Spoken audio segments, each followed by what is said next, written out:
Excellent. Gloire à Dieu. Alléluia. Amen. Alléluia. Alors, gros défi pour vous autres. Hein? Les anges, il faut qu'ils couvrent leur visage devant Dieu, mais vous avez l'entrée ouverte devant la présence des dieux.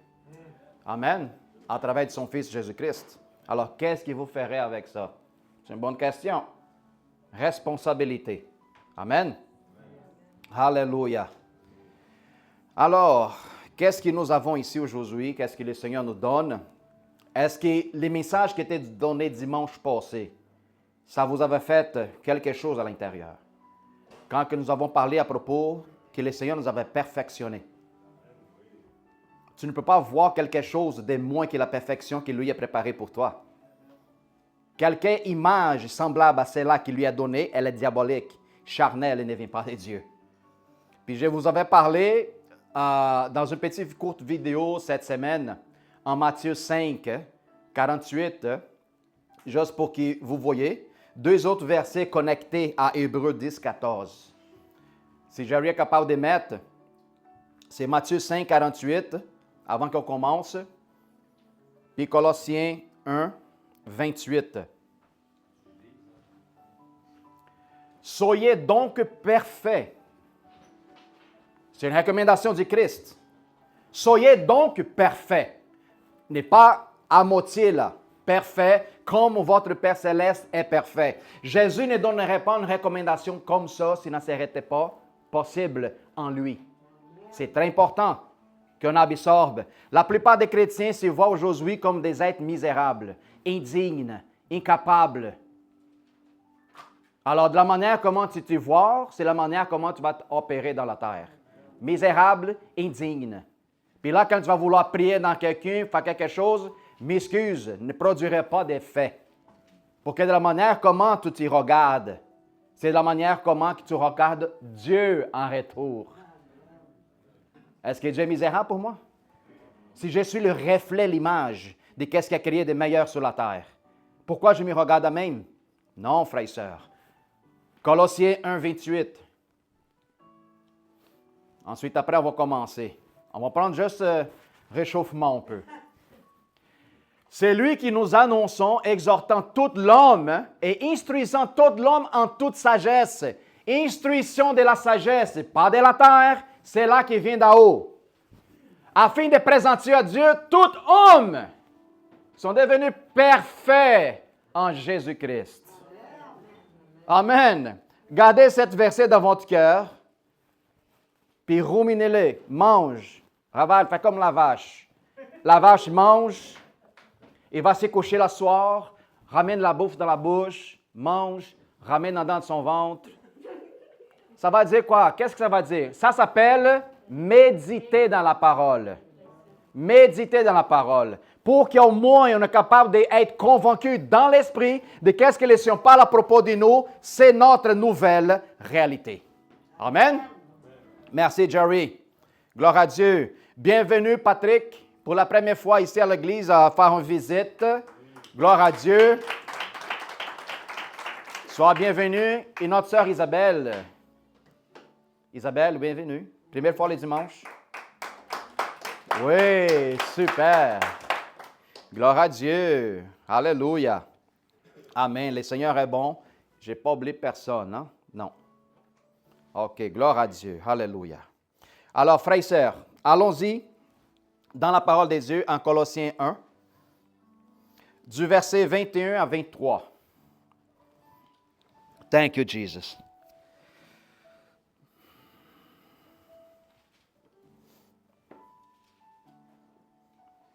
Regarde ton frère à côté et dis, la perfection de Christ te rend plus beau. Plus beau et plus belle. Voilà. La perfection du Christ te rend, la perfection du Christ te rend plus beau, plus belle. Gloire à Dieu. Alléluia. Alors, je veux juste donner les bienvenus à toutes les frères et sœurs qui sont plus loin partout dans le monde qui nous regardent directement live sur Facebook, soient les bienvenus. Reste avec nous autres pour recevoir aussi la parole et la nourriture céleste au nom de Jésus. Alléluia. Gloire à Dieu. Avez-vous trouvé? Allons-y voir. Thank you, Jesus. Et vous qui étiez autrefois étrangers et ennemis par vos pensées et par vos mauvaises œuvres, il vous maintenant réconcilié par sa mort dans le corps de sa chair pour vous faire paraître devant lui saint, irrépréhensible. C'est-tu possible? Irrépréhensible en Christ? Oui. Sans approche, sans reproche, si d'au moins vous devez demeurer fondé et inébranlable dans la foi, sans vous détourner de l'espérance de l'Évangile qui vous avait entendu, qui a été prêché à toute créature du ciel. Donc, moi, Paul, j'étais ministre. Alléluia. Alors, qu'est-ce que l'apôtre Paul nous montre? Jerry, tu peux regarder ça? Nous montre à travers du travail parfait du Christ accompli dans la croix. Qu'est-ce qui était auparavant? C'était complètement détourné à l'envers. Nous devenons des ennemis pour amis de Dieu. Un ami, pas un ami loin, mais un ami proche. Puis cette amitié qu'elle était établie devant le Seigneur, c'est une amitié que vont embarquer là-dedans pour aller plus profond. Amen. Père éternel, nous te remercions au nom de Jésus pour cette dimanche, pour l'opportunité que nous avons, Seigneur, de nous nourrir, Seigneur, fortement à travers la parole spirituelle que tu nous donnes. Travaille dans mon cœur, dans ma vie. Réduis-moi, Seigneur, pour que tu sois élevé devant moi. Seigneur, qu'il ne soit pas le Balthazar, la parole d'un homme, mais plutôt la sagesse qui vient de ton esprit. Qu'il soit lancé, Seigneur. Exhorte ma vie, Seigneur, à travers de ta parole. Prépare le terrain du cœur de chacun présente. Seigneur, et que je réprime et je chasse tout l'esprit de confusion dans cet lieu. Que le Saint-Esprit prenne le contrôle, la domination pleine et complète, et que la sémence qui soit lancée dans votre vie puisse produire plusieurs fruits au nom de Jésus. Alléluia. Alors, nous avons devant nous autres quelque chose qui est donné aux saints, qui dans la tête de certaines personnes, c'était quand même difficile à comprendre et même vivre cette réalité. Mais si nous ne vivons pas la réalité que la parole de Dieu nous dit de vivre, on va rentrer dans un combat mental, qui ça va nous causer la confusion. Puis dans plusieurs personnes, même, ça pourrait causer même un état de dépression chrétien. C'est-tu possible, pasteur, dépression chrétien? Oui, je la trouve beaucoup. Pourquoi? Parce que quand il se présente à cette personne qui était dans une église pendant 15, 20, 30 ans, la réalité du royaume qu'elle n'est jamais prise dans un lieu d'écoute, dans une église, puis quand il se présente la réalité d'évangile que Jésus est venu nous a présenté, la personne, elle dit, c'est pas possible, c'est impossible. Comment que moi, ça fait 15, 20, 30 ans, je suis dans l'église, je n'ai jamais entendu de telles choses de même. Comment ça c'est possible? Ça dépend toujours de où est-ce que vient la parole. De la chair de l'homme ou de l'Esprit de Dieu. Quand que tu vois que dans la chair, elle a toujours la tendance à rendre les gens encore plus captifs qu'ils étaient auparavant.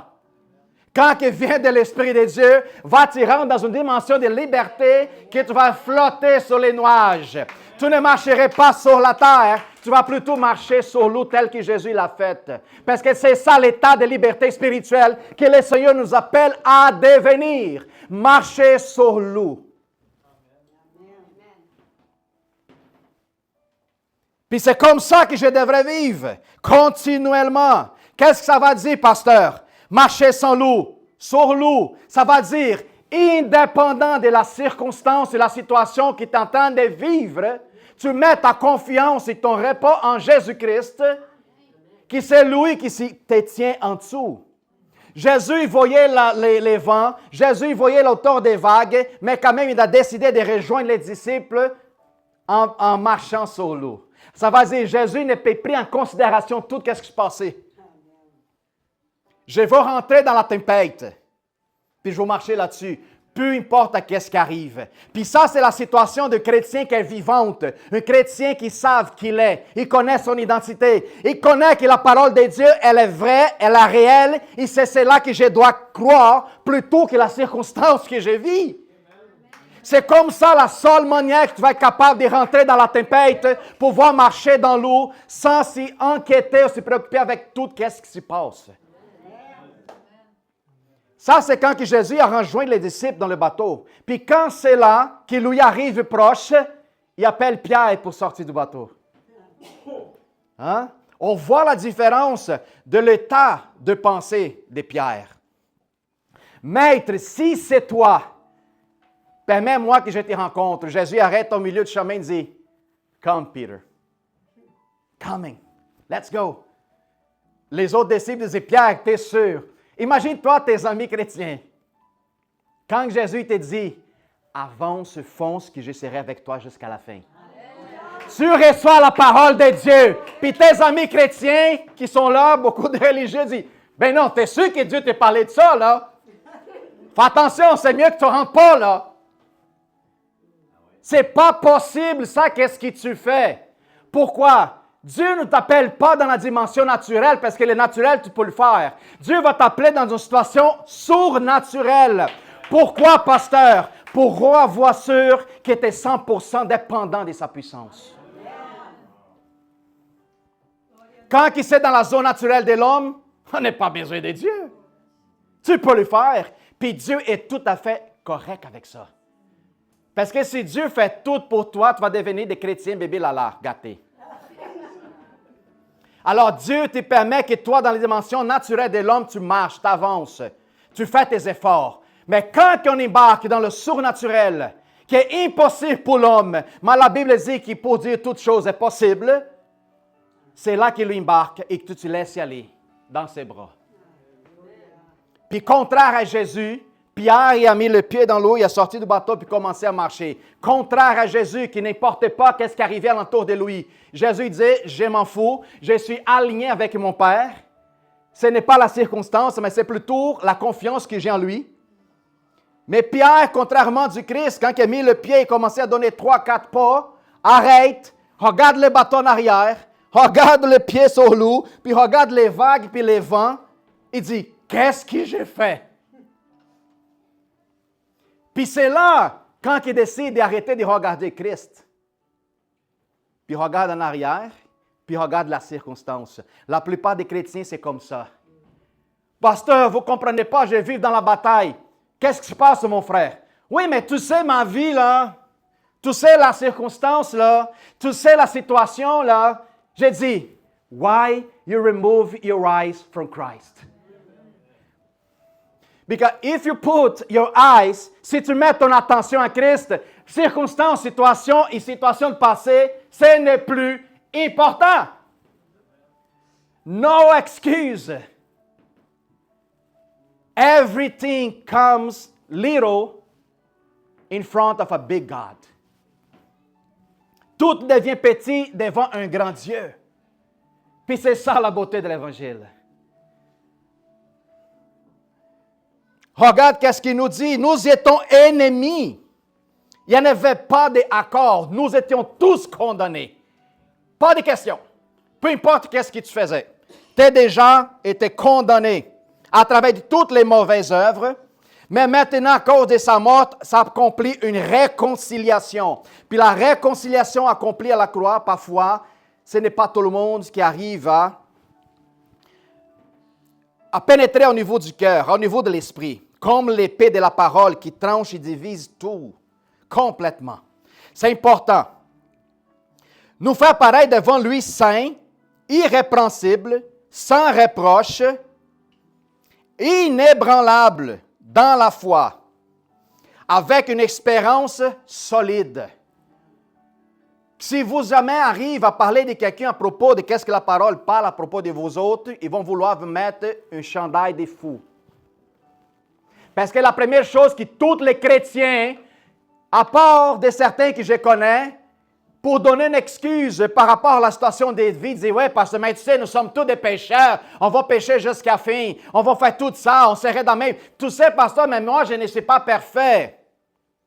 OK, more you talk, more you become. Plus que tu en parles, plus que tu deviens de qu'est-ce que tu prononces. Ce n'est pas mon pensée, ce n'est pas mes arguments, ce n'est pas mes idées. Non! C'est qu'est-ce que la parole dit. Point final. Si je suis complètement malandroit, croche puis tout ça, mais la parole dit que j'arrive à la condition du Christ irrépréhensible, sans reproche, inébranlable, dans la condition d'une foi irréprochable. Alors c'est ça la vérité. Ce n'est pas ma condition que je vis. Les gens, il faut comprendre une chose. Qui est la vraie personne ici? Est-ce que c'est là que vous voyez? Balthazar? La chair? Non.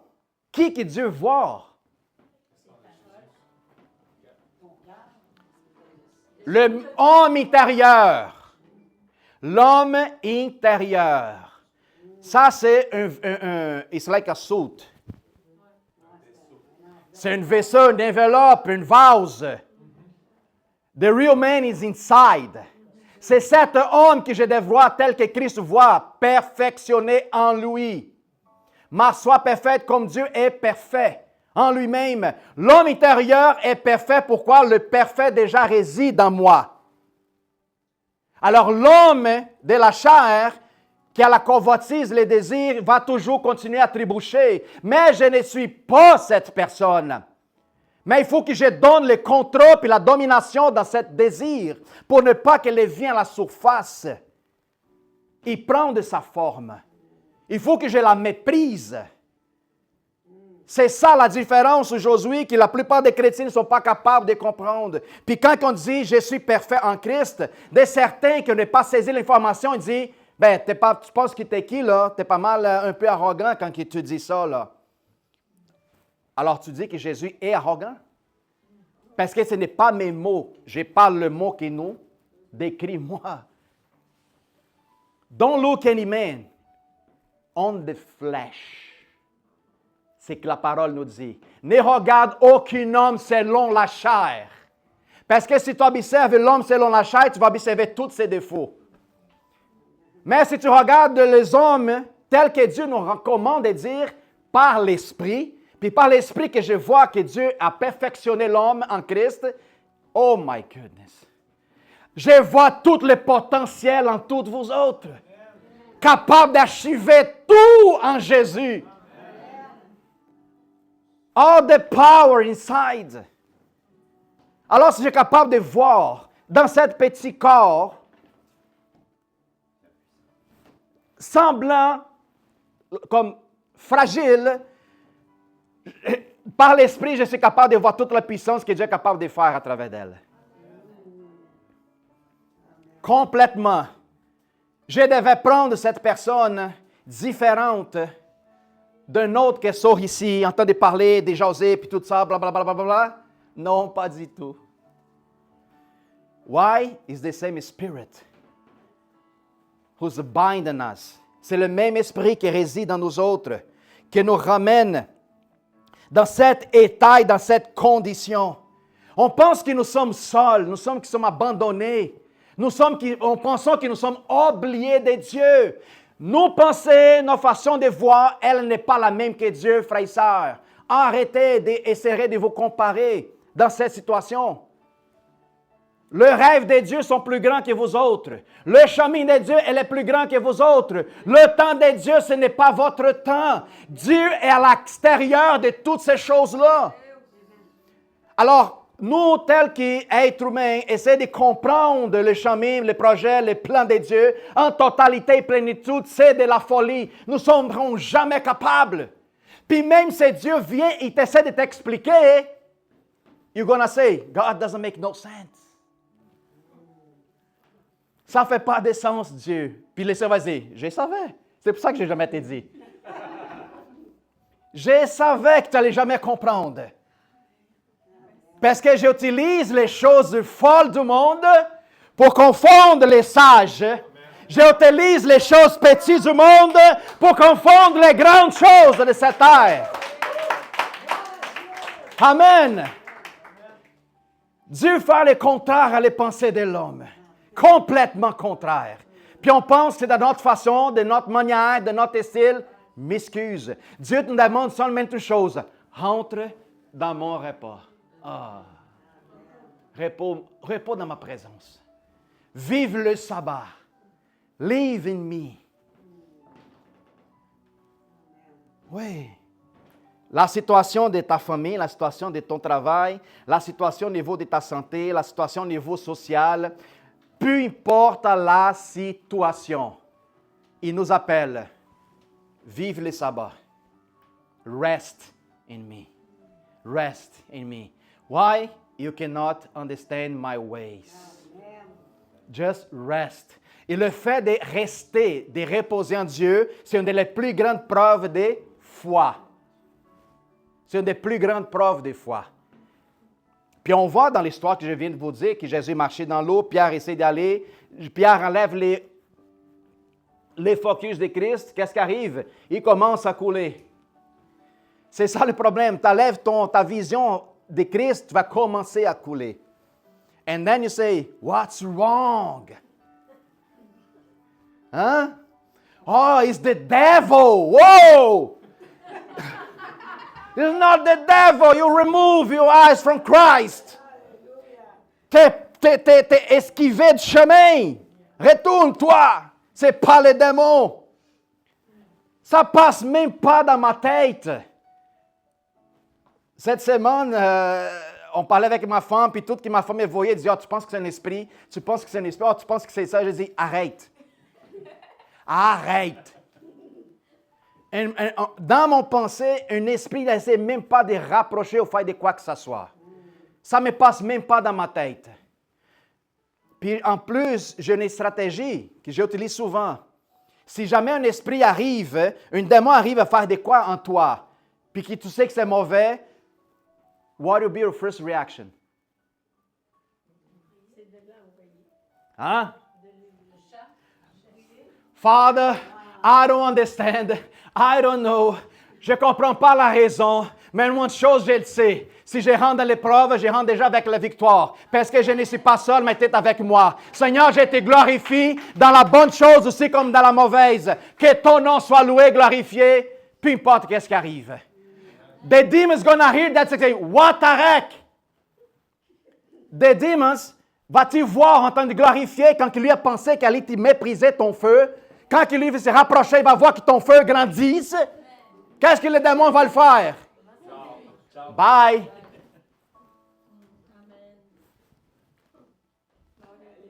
Là, tu commences à marcher de l'esprit. Tu commences à devenir quoi?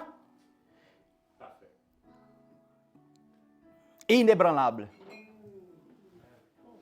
Nobody can touch you. Nobody can touch you. Tu es inébranlable. Parce que ton focus, ce n'est pas dans l'homme, ton focus, ce n'est pas la circonstance, ton focus, ce n'est pas la situation, ce n'est pas la tribulation, ton focus, ce n'est pas « Oh, pasteur, la fin du temps », peu importe la fin du temps. L'enlèvement, oh, peu importe. Pasteur, happen, yes, happen. Quand? I don't know. Tomorrow, maybe. In 50 years, maybe. Dans 5 ans, peut-être. What about it? Quand je passe beaucoup plus de temps à m'inquiéter à propos d'un temps que Jésus lui-même ne n'a pas dit c'était quand, je vais arrêter de perdre du temps de parler de Jésus à propos pour d'autres gens. Mais une chose, je vous dis, restez informés. Mais ne laissez pas que l'information vous domine. Oh, je ne sortirai pas de la maison parce que, tu sais, l'identité digitale, puis ci, puis ça, puis ça. Whatever, man. Whatever. Si ta foi et ton espoir est aussi solide dans l'espérance de l'Évangile que vous avez attendu et qui a été prêché à toutes les créatures sur les ciels, laquelle Paul est le ministre. Vous êtes ministre d'un Évangile inébranlable, sans rapproche, sans excuse. Un Évangile de puissance, un Évangile de domination, de paix. Alors quoi d'autre on désire de plus. Quoi d'autre? Quelle est ma vanité? Hein? Qui m'est en loin de l'Évangile. Quelle est ma distraction? Qui m'éloigne de la vérité. Parce que si je suis encore dans la vanité et dans la distraction, c'est ça que l'ennemi va s'en servir pour me pogner comme un piège. Mais si moi, je suis complètement détaché du monde, il n'y en a pas de piège qui peut t'attraper. Nothing. Zero. Ce n'est plus ma vie plus importante que moi-même.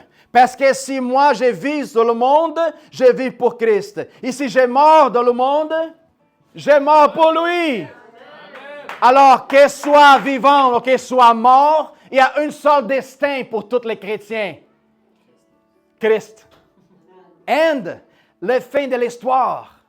La fin de l'histoire. Alléluia. Je vais vous raconter une histoire. Il y avait un couple, puis dans cette couple, la madame, elle a commencé à perdre la vue. OK? Puis son mari, il l'aimait tellement, il commençait à avoir de l'attention envers elle. Puis les gens de son travail, ils ont donné un poste pour quelqu'un qui commençait à avoir la déficience au niveau de la vue. Puis son mari dit, chérie, je vais t'aider. Pendant 3 semaines, je vais t'aider dans ton chemin pour aller au travail.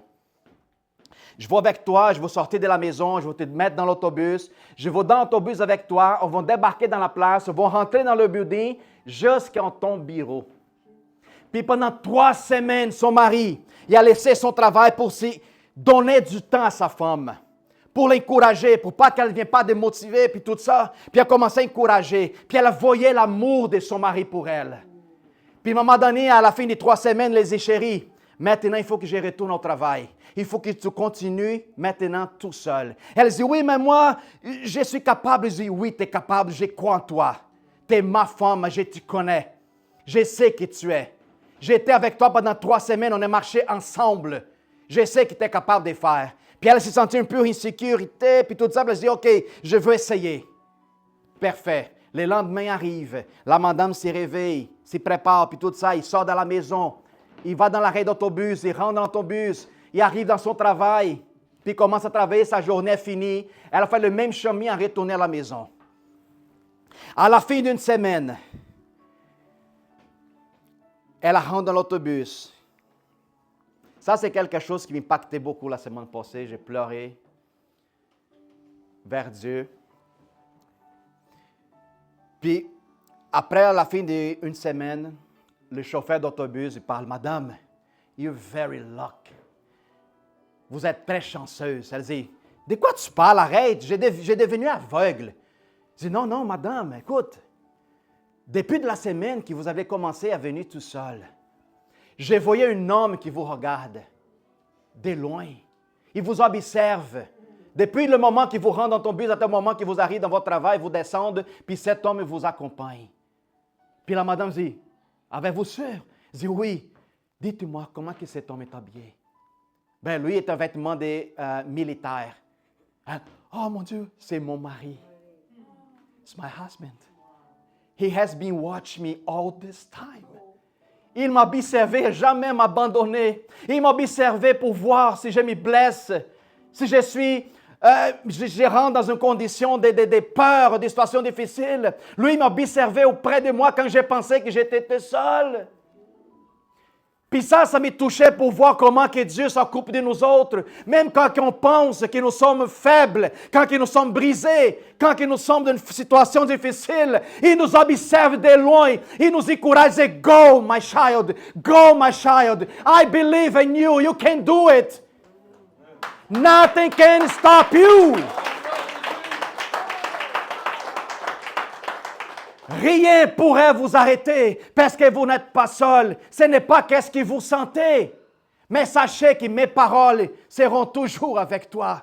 You're not alone. You're not alone.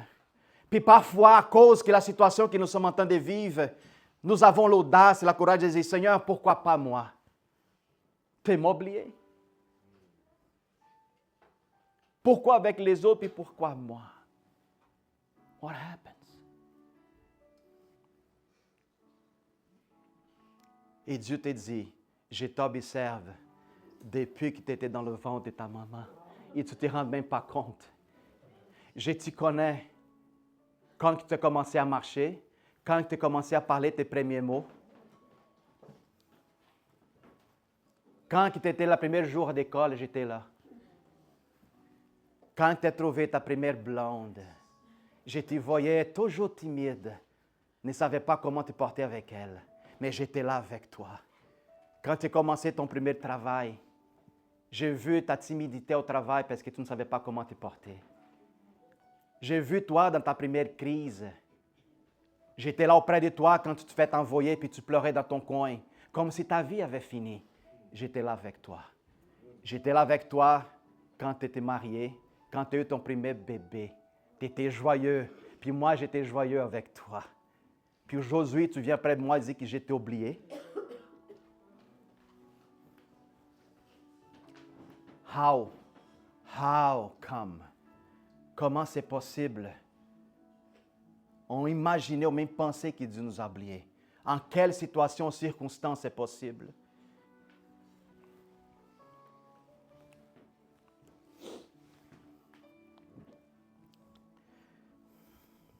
J'ai sauvé ma bouche. J'ai sauvé mes mots. Qu'est-ce que j'ai dit devant le Seigneur?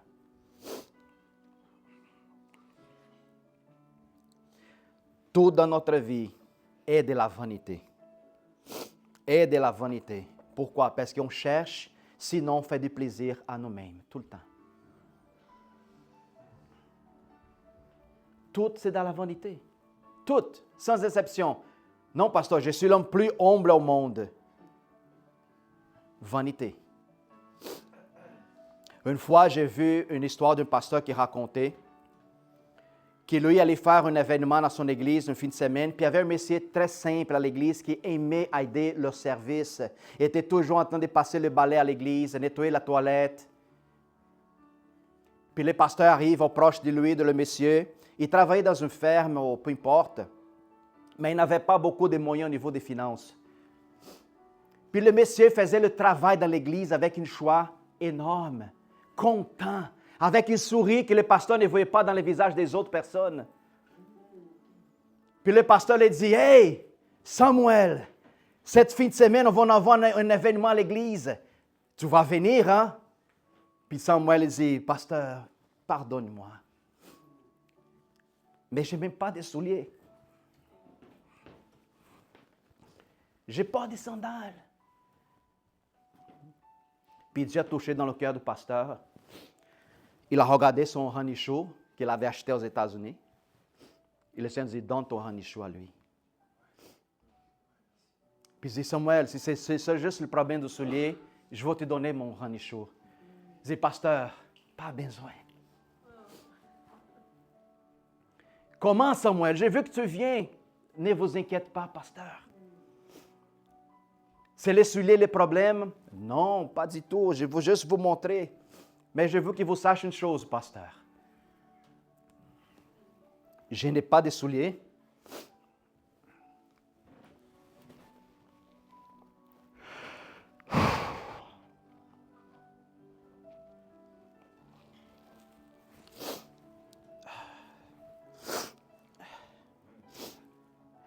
Mais je porte les souliers de l'Évangile.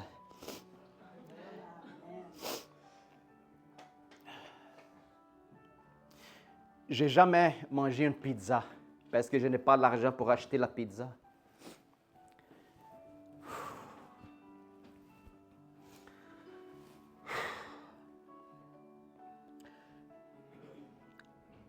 Mais j'ai déjà goûté le pain qui est venu du ciel.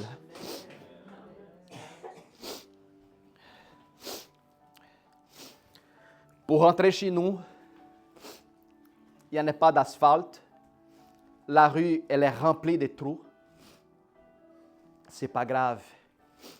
Parce que j'ai déjà marché sur la rue d'or qui est placée au ciel. C'est pas grave si ma maison ici, elle est simple. Elle a des trous sur le toit. Elle n'est pas d'isolation. Mais je sais qu'il y a une maison parfaite préparée pour moi au ciel. Dans ce moment-là, le pasteur il dit, « Tu sais quoi, Samuel? I give you the mic. Parce que qu'est-ce que tu dis, c'est pour moi. Pour que j'apprenne. Pour que je me réduise à moi-même. Parce que ça, c'est le vrai évangile. On cherche des choses dans le monde, mais on va profiter de le bénéfice du ciel. Ça ne marche pas. Dieu veut qu'on expérimente le meilleur sur la terre, mais il faut qu'on cherche première son royaume. Puis quand j'ai entendu ça, j'ai tombé en larmes, j'étais émouvé, j'étais touché fortement. J'ai dit, combien, Seigneur, qu'on a besoin de changer, Seigneur. Combien qu'on a besoin, Seigneur, de mourir pour nous-mêmes, Seigneur, pour comprendre les messages de l'Évangile.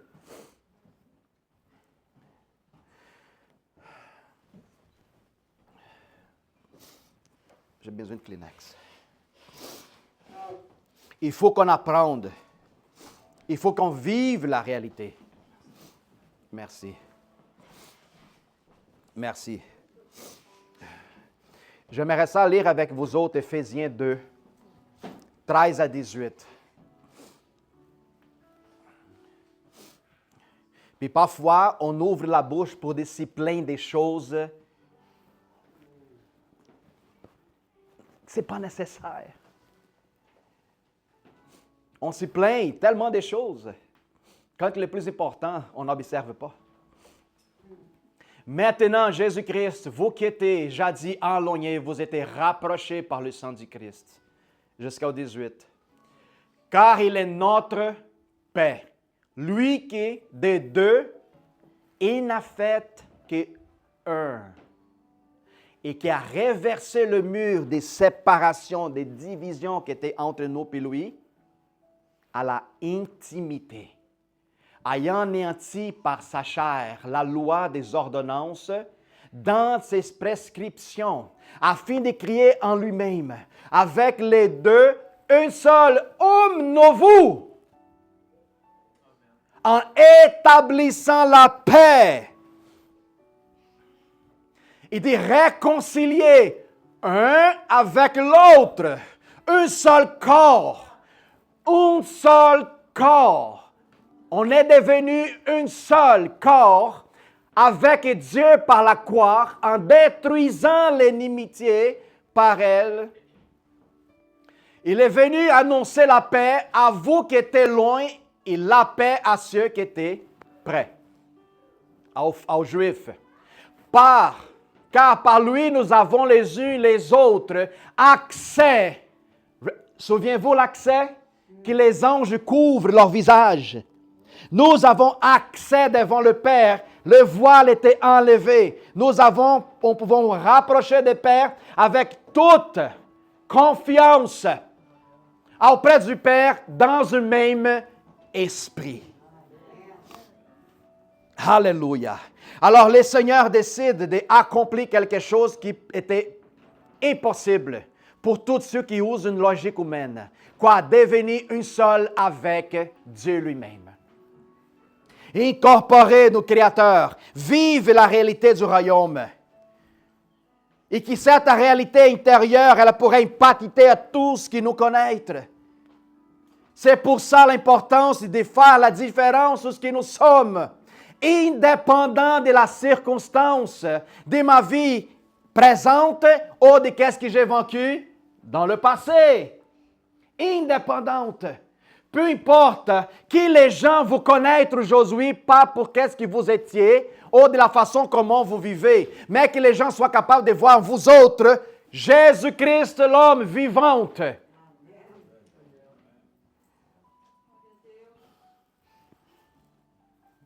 Je ne veux pas que les gens voient Balthazar. Pas du tout. Pourquoi? Balthazar n'a aucune importance. Je veux que les gens voient le Christ qui maintenant habite en moi. Ce n'est pas mon histoire qui est le plus important. C'est l'Évangile qui nous a été donné. C'est la parole de vie qui transforme. Mon témoignage, ça va simplement encourager d'autres à voir si Dieu fait avec toi cette impossibilité que l'homme ne croyait pas qu'elle était possible. Alors s'il a fait avec toi, il est capable de faire aussi dans ma vie. Nous connaissons tous ici l'histoire du pasteur Nick, du 55 Café, la vie qu'il vivait, la criminalité qu'il vivait constamment au niveau de sa vie, c'est vivre ou mourir, mourir ou vivre. Tu parlais mal, je te tue.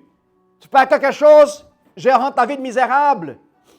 À quel point lui était soumis à une telle souffrance, arrivé au point de comprendre que sa vie n'était pas que de la poussière. Tout à cause d'un homme qui vivait une souffrance, à propos de sa vie, de son enfance, de l'ambiance qu'il vivait. Et qu'aujourd'hui, c'est un homme qui ça fait plus de 20 ans, qui aide le prochain, qui nourrit les sans-abri, qui partage les paroles, qui plusieurs musulmans y ont reçu Jésus-Christ dans le café chrétien au Second Chance, parce qu'ils ont vu l'amour de Dieu dans la vie d'un homme qui était complètement détruit par le monde, un homme qui était abusé, violé, un homme où personne ne mettait l'espoir dans leur vie, mais Jésus a vu quelque chose d'extraordinaire dans la vie de Nick. I'm gonna make you a vessel of power. Je vais faire de toi, Nick, un vaisseau de puissance. Puis c'est notre histoire, c'est notre vie. Puis combien on devrait résister à la situation qu'on vit présentement pour que ce vaisseau soit complètement brisé, pour que Dieu lui-même commence à rajouter les morceaux. Il faut les vaisseaux à sa manière, pas à votre manière. Puis une fois que le vaisseau est préparé, brisé, collé les parties, puis là le vaisseau est prêt. Quand que le vaisseau comprenne son structure maintenant, son ADN, le vase est encore vide, c'est là que le Seigneur va faire couler dans le vase l'huile de l'onction. Puis là, le vase n'est pas seulement est plein, parce que Dieu, ce n'est pas un Dieu ordinaire. Mais quand le vaisseau est brisé, collé et rempli d'huile, il faut que l'huile déborde. Parce que Dieu ne veut pas que tu gardes ton huile pour toi, il faut que tu le partages. Amen. Partager l'huile que le Seigneur te donne. Alors, frères et sœurs, c'est important qu'on saisisse l'information laquelle vous êtes en train de recevoir aujourd'hui avec toute diligence, toute conviction dans votre cœur. N'écoute pas qu'est-ce que l'homme parle à propos de vous, mais plutôt qu'est-ce que Dieu a écrit à propos de votre histoire, de votre avenir, de votre futur, de votre destinée. Pourquoi je crois qu'est-ce que l'homme parle à propos de moi et je ne crois pas à Dieu? Qu'est-ce qu'il parle à ses promesses? Quand l'homme dit, « Ah, je ne te vois pas dans cette position. Ah, je ne vois pas que tu n'es pas capable. Je vois que tu es limité. » Puis tout ça, je dis, dommage. Parce que tu regardes par les yeux de la chair. Mais j'ai un Dieu qui a des promesses. J'ai un Dieu qui c'est le Dieu de l'impossible. J'ai un Dieu qui peut faire toutes choses. Hein? Toutes choses contribuent au bien. Et qui sont appelées. Alléluia. Amen. Est-ce que vous êtes appelés? Oui. Yes. Alors, il a une promesse pour toi. Qu'est-ce que j'ai fait dans une situation difficile? Qui soit ton travail. Pasteur, mais tu ne connais pas le boss que j'ai dans ma vie. Tu ne connais pas mon patron, pasteur. Peut-être tu es placé là parce que ton patron a besoin de voir la lumière de Christ en toi. Pasteur, mais tu ne connais pas la situation, tu ne connais pas ma femme. Ah, tu es marié avec elle, maintenant tu la gardes. Hein? Oui. Lavez-la, puis je te recommande quelque chose. Mort pour toi-même. Mort pour toi-même. Parce que tu essaies de se battre contre elle, tu as déjà perdu la bataille. Laisse que ta vie devienne un témoignage vivant pour qu'elle t'observe et voit le changement en toi et qu'elle vienne te demander la question, dit, tu n'es pas le même homme que j'ai marié là. Non, je n'ai pas le même. Puis je veux que tu connaisses le Dieu qui maintenant réside en moi. La même chose se passe avec ton mari. Oui. C'est là qu'il ne brosse pas les dents, c'est là qu'il ne court pas la barbe. C'est là qu'il laisse les serviettes sur le lit tout le temps mouillées. Oui. C'est ça. Ton mari qui est complètement un Shrek. Oui, Shrek. Un Shrek. Un ogre. Un ogre. C'est ça, c'est lui-même qui se réveille un matin, il s'y gratte partout, il libère des gaz, puis il n'y a pas d'aucun respect, puis tout ça. La femme regarde et dit, ben donc. Ah oui, c'est ça. Femme, sois sage. Parce qu'une femme sage, elle édifie la maison, hein? Elle a bien une bénédiction. La femme, vous êtes un pilier placé des dieux dans la maison pour que vous aide votre mari à achever le plan que Dieu a préparé dans sa vie et de la famille entière. Ton mari a la difficulté à marcher, donne des petits coups. Ah oui, mon amour, let's go, lève-toi. Je vais te donner une douche, chérie. Ça fait 2 jours que tu ne rentres pas dans la douche. Viens ici, je vais frotter ton dos, puis tout ça. Hein? Fais des gestes comme ça d'amour sans qu'il les perçoive, mais tu commences à les transformer. Fais de l'homme, lui, de l'homme qui lui est supposé de devenir. Oui. Amen. C'est la même chose qu'est-ce que Dieu fait avec nous au niveau de l'esprit. Dieu travaille en nous pour que nous devenions la meilleure personne, la meilleure performance de nous-mêmes sur la terre. Basée pas dans ma connaissance, mais basée dans ce qu'il lui a préparé pour moi. Lui veut qu'on soit la meilleure performance de nous-mêmes. The best. En apparence, en business, en famille, en tout l'aspect de ta vie que tu peux le faire. En santé, à tous les niveaux que tu peux y aller pour montrer que Dieu est en toi et tu vas briller puis attirer les gens vers Dieu, fais-le. Fais-le. Dieu ne donne pas de limitation à ses enfants qui ont un cœur sincère, pur et dévoué à servir. Dieu, il n'y en a pas de limitation en toi. Amen, frères et sœurs. Alléluia. Alors, vivez cette réalité de manière constante.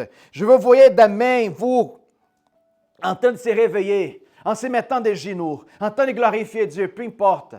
Ah, mais demain c'est lundi, on commence à travailler, encore une autre journée de travail, on va rentrer dans le trafic, puis ci, puis ça, pas là, pas là.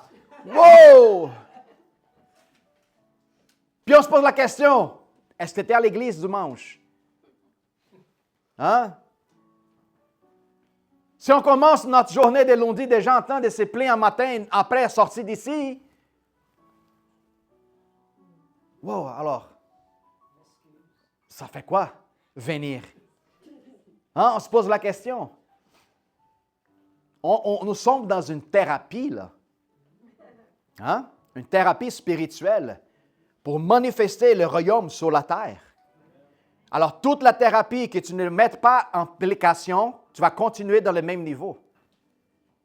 C'est important à savoir. Il faut l'appliquer, il faut le donner. La foi pour elle seule, Pasteur, I'm full of faith. Oh yeah? Great, brother. Show me the fruits. Hein? Pasteur, j'ai plein de la foi, j'ai crois en Dieu. Oh, montre-moi les fruits. No, what talking about? Whoa. Faith without works, no faith. Works without faith, no works. Hein? Foi sans travail, ce n'est pas la foi, puis travail qui ne t'applique pas la foi, ce n'est pas du travail. Tu ne peux pas voir un puis l'autre. Non, both come together. Les deux, il faut qu'ils soient ensemble. Puis une autre chose, j'ai la foi plus grande. Tu as la foi? OK, good. Puis si je te dis à toi que ma foi, elle est déjà finie.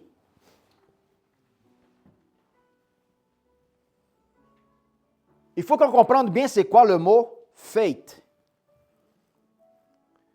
Foi. On applique la foi en quelque chose qu'on n'est pas encore expérimenté. Il faut bien comprendre ça, frères et sœurs. Le mot foi, c'est pour le petit. Si quelqu'un vient te dire, après 30 ans de chrétien, ou 20 ans, ou 15 ans, « Hey, do you believe in Christ? » No, I don't believe in Christ. What are you talking about? Comment ça tu crois pas en Jésus-Christ? I know Him. Foi, c'est quand tu n'as jamais goûté. Il faut que tu crois à quelque chose que tu n'as jamais expérimenté. Une fois tu as expérimenté, goûté, tu es rentré, tu profites déjà du royaume, you don't need faith. Why? Because you live in it. Oh, your knees is hurt? Okay, I need faith. Faith, Father, faith, Father, faith. Foi, Dieu, Dieu, foi. Foi, Dieu. Je crois en Jésus, je crois en Jésus, je crois en Jésus, je crois en Jésus. Oui, Jésus, je crois, je crois, je crois, je crois. Je crois, Jésus, en nom de Jésus. L'autre sens. L'autre version, numéro 2. Hey Abigail, ça va bien? J'ai attendu que tu aies mal au genou, c'est vrai? Okay, let me make a favor for you. Father, in the name of Jesus, bang, go, leave her alone in Jesus' name. Go. Get up and walk. Avez-vous vu les deux versions? I don't need to get it. I live in it. Je n'ai pas besoin d'aller chercher plus. Je vis déjà cette réalité. Ça, c'est la différence de quelqu'un qui vit une expérience avec Christ. OK? Pierre, il marchait, il ne priait pas pour les malades. Pierre, où est-ce qu'il est rentré? Où est-ce qu'il avait un malade? Les malades seraient guéris. That's faith. Puis c'est ça la dimension de la foi que Dieu nous appelle à devenir. Il vit cette réalité. C'est pour ça qu'il y a quelqu'un qui vient vers toi, il parle quelque chose de contraire, qui ce n'est pas dans la parole, rebuke, reject it right away. Oui, ben pasteur, je ne veux pas le blesser. Si tu, malheureusement, par la vérité, tu ne blesses pas la personne, elle va t'influencer. Je vais vous dire une affaire, frères et sœurs. Je vais vous dire une affaire. Truth hurts. La vérité blesse. Why? So, de la même façon que la vérité, premièrement, elle la blesse pour qu'après ça, elle la libère. Pourquoi? 99,9% de la population aime vivre dans une fantaisie d'une réalité qui ne s'est pas censée devenir. Puis quand tu parles à propos de la vérité, oh non, non, why? Parce que tu es en train de révéler quelque chose qui n'est pas réel dans sa vie. Puis la plupart des gens ne veulent pas sortir dans cette ambiance. C'est pourquoi ils sont très confortables. Frères et sœurs, j'ai fini avec ça. Alors, que la parole qu'elle était donnée aujourd'hui, elle puisse produire dans notre cœur, dans notre vie, dans notre réalité nouvelle, un changement unique, un changement irrépréhensible, sans reproche, fondé dans l'espoir, inébranlable, dans un niveau et dans une condition d'espoir que personne ne pourrait toucher votre vie. Point final. La question c'est, are you ready for that? Es-tu prête à arriver à la maison, puis ta femme, que tu as la difficulté avec elle, elle va parler, elle va t'énerver, puis tout ça, puis tu garder stand still. Es-tu prête à arriver à la maison avec ton mari, les Shrek? Tu vas le regarder, tu vas dire, oh mon Dieu, cette chose-là. Hein? Puis Dieu va dire, I love him. Aime-lui. Il faut que tu le fasses. Tu vas arriver demain, lundi, hein? Voir ton boss. Qu'est-ce que tu vas faire? Ouais. Hein? Non. Hey man, how's it going? How you feel today? I don't feel good. Oh, man, I'm sorry. Let me pray for you. Hein? Laisse-moi prier pour toi. Mais je sais, la vie, elle fait mal, hein? Hein? Quand on ne connaît pas Jésus, la vie fait mal, hein? What are you talking about? I know, everybody's in pain, everybody's in pills. Tout le monde prend des douleurs, des pilules, tout ça. Comment tu sais que je prends une pilule? Regarde ton état. Laisse-moi prier pour toi. Jésus t'aime. Oui, les gens sont comme ça. Alors, à présent, toi, cet espoir des joies dans leur vie, puis fais que les autres observent la lumière qui est en toi à travers Jésus-Christ. Amen. You got it? Amen. Gloire à Dieu. Merci toute la famille de Dieu qui est partout sur les lives au nom de Jésus. Merci infiniment pour rester avec nous autres jusqu'à maintenant, pour m'endurer ici. Alors, sois bénis vous tous, puis le dimanche prochain, sois avec nous autres. Puis n'oubliez pas, mercredi live à 8h sur Facebook. Au nom de Jésus.